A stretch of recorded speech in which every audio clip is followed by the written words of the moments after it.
I spend much of my time talking to the public, and consistently they tell me that they're concerned about the lack of visible presence from the police.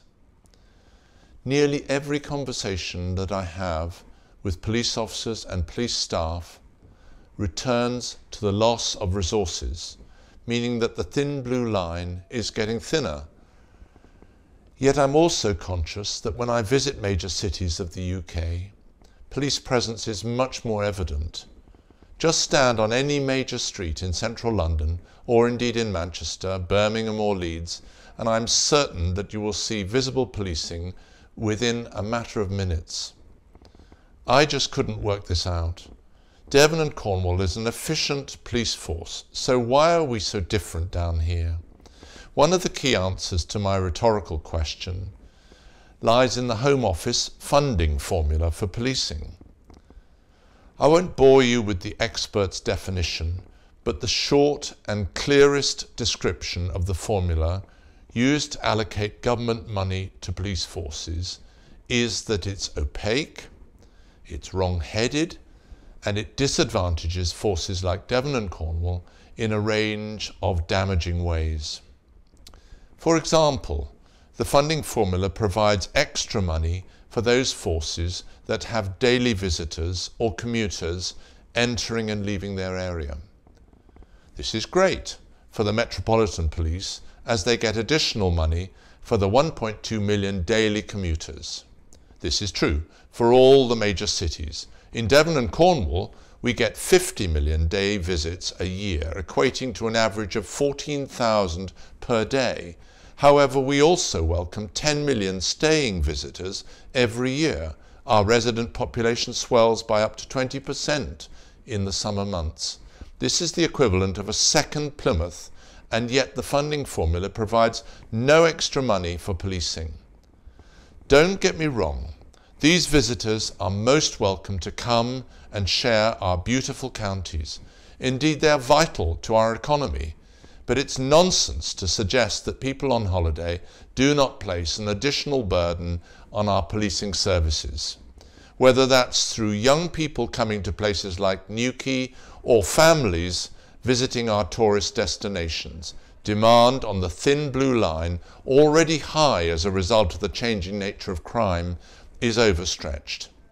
We have stacks of data that show how much traffic, crime, and other incidents increase during these times, but no account is taken of that in how our police are funded. The formula makes little or no concession that policing a rural community with greater distances to travel will cost more than policing a densely populated urban location. In fact, the logic of the funding appears to be that crime should just happen less. Well, disturbing as it is to report, Devon and Cornwall still has high levels of difficult crime types, such as the violence, including serious violence. Our levels of reported sexual assaults and domestic abuse are also high, but the funding formula takes little account of this actual crime level. Therefore, the resources are not provided to investigate and prevent it.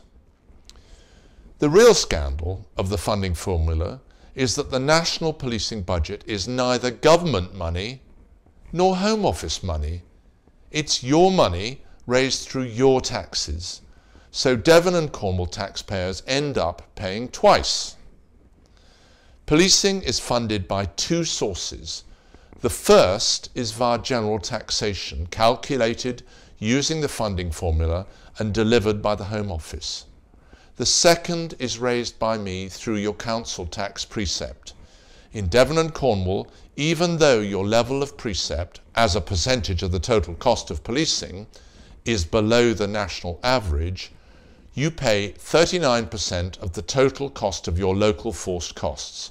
The average for the rest of the country shows that local taxpayers pay only 32% of their local force costs. In Merseyside, local council tax only pays for 17% of the local force costs. If Devon and Cornwall were to be funded at the average level, then we would receive a further £12 million per year, or another 230 police officers. These figures most clearly demonstrate that the funding formula is biased towards metropolitan and against rural areas.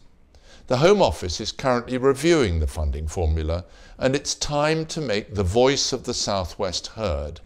London-based civil servants need to understand the anger of the local population that receives less money for its policing and other important public services from government.